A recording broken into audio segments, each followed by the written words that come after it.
Hey everybody, condo changes coming on August the 3rd could impact whether or not you can get approved to finance in a condo.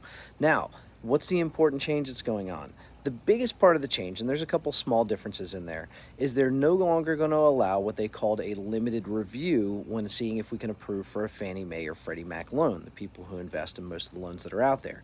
That meant that if you put a little bit more down, they didn't look at certain aspects of the condo to determine whether or not they were going to approve it overall, which ultimately impacts whether you can close in that development or not. So the biggest part of that is they don't review the budget.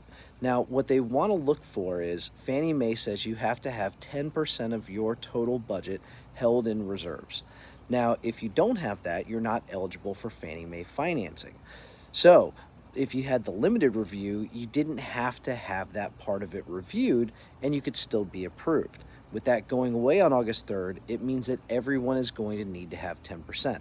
Now, there's some small caveats in there that says if you have a reserve study shown that shows that you have the maximum amount that's already held in there, there's a little bit of wiggle room, but for the most part, it means that if you don't have that 10%, now you're not going to be eligible for financing, which is a really big deal in the world. Now, the other part of it means that some of these limited reviews meant that you could approve condos a little bit faster. That's not going to be the case anymore either. You're going to need to make sure you go through a full review on all of it, which means you probably want to account for a little bit more time to be able to make sure you're getting to the closing table.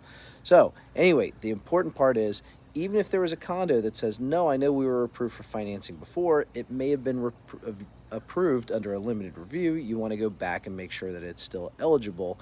And if you have a condo that you're going through the process with now and it's going to close after August 3rd, you need to make sure you're accounting for that as part of your process as well.